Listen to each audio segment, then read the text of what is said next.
नमस्ते। आज की इस खास चर्चा में हम सीधे हिमालय की उन बर्फीली चोटियों पर चलेंगे जहां एक ऐसा रहस्य छिपा है जो सदियों से लोगों को हैरान करता आ रहा है।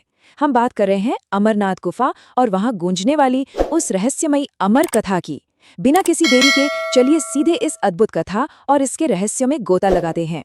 अब सोचिए, भगवान शिव जो खुद परम वैरागी हैं, उन्हें आखिर इस अमरता के रहस्य को छिपाने के लिए इतनी ज्यादा गोपनीयता की जरूरत क्यों पड़ी? मतलब उन्होंने दुनिया तो छोड़िए, अपने सबसे करीबियों तक को इस रहस्य से दूर क्यों रखा? और हाँ, उस गुफा के उन रहस्यमयी अमर कबूतरों का क्या सच है जिनकी चर्चा आज भी होती है?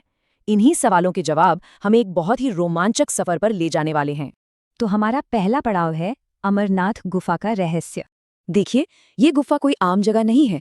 हिमालय की दुर्गम और जमा देने वाली चोटियों के बीच मौजूद अमरनाथ गुफा भारत के सबसे पवित्र शिवधामों में से एक है।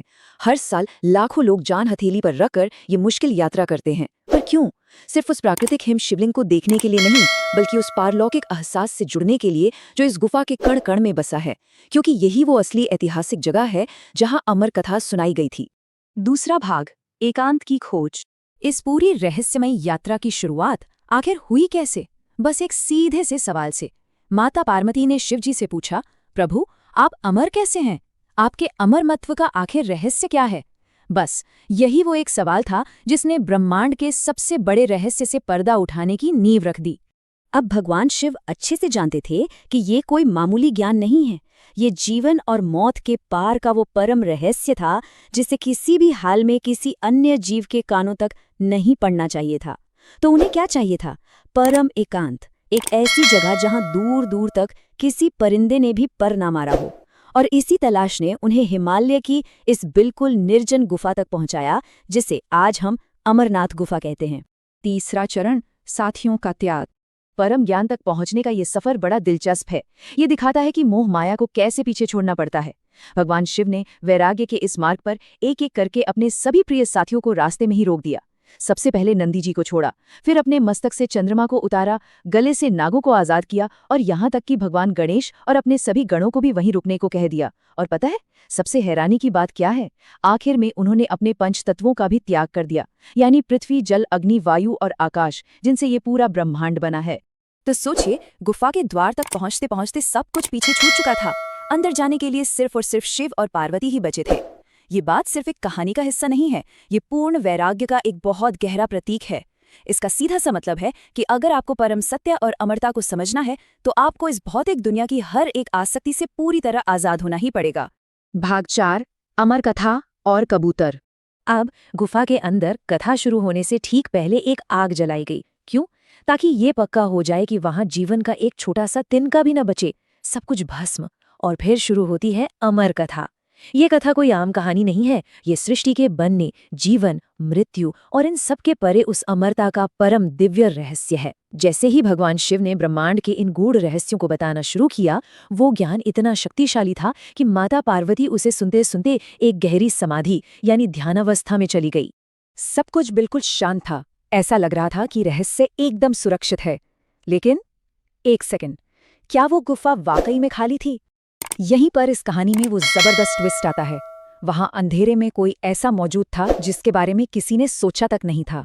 गुफा के एक कोने में कबूतर के 2 छोटे छोटे बच्चे छिपकर बैठे थे और उन्होंने बिल्कुल चुपचाप वो पूरी अमर कथा सुन ली।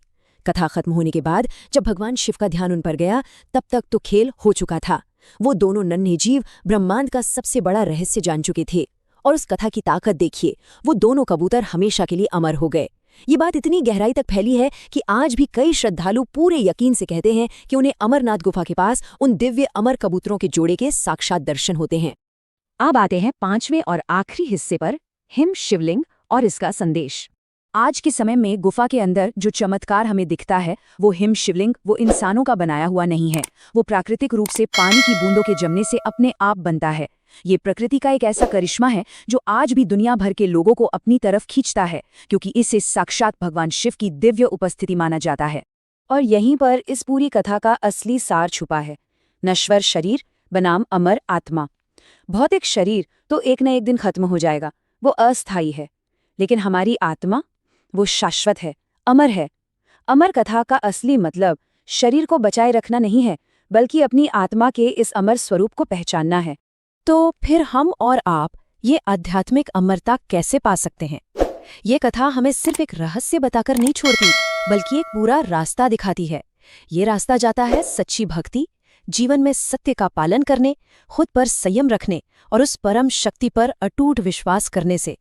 यही वो गुण हैं जो असल में किसी को भी आध्यात्मिक रूप से अमर बना सकते हैं। चलिए अब हम इस चर्चा के बिल्कुल आखिर में आ गए हैं और जाते जाते एक सवाल आपके सोचने के लिए छोड़े जा रहा हूँ। अगर ये सच है कि भौतिक शरीर सिर्फ एक अस्थायी पड़ाव है और सिर्फ हमारी आत्मा ही अमर है, तो फिर हमारा सच्चा आध्यात्मिक वजूद, हमारा असली अस्तित्व आखिर शुरू कहाँ से होता है? क्या वो तब शुरू होता है जब हम इस सच को पूरी तरह से अपना लेते हैं? इस बात पे थोड़ा गहराई से सोचिएगा जरूर। आज के लिए बस इतना ही। इस सफर में साथ बने रहने के लिए बहुत बहुत शुक्रिया। यदि आप भगवान शिव, सनातन धर्म, पौराणिक कथाएं, धार्मिक रहस्य, सावन विशेष, ज्योतिर्लिंग, महादेव की लीलाएं और आध्यात्मिक ज्ञान से जुड़ी वीडियो देखना पसंद करते हैं तो हमारे थे देवोटी 27 चैनल को अभी सब्सक्राइब करें और बेल आइकन दबाना न भूलें। वीडियो पसंद आए तो लाइक करें, अपने परिवार और मित्रों के साथ शेयर करें और कमेंट में एक बार अवश्य लिखें, हर हर महादेव।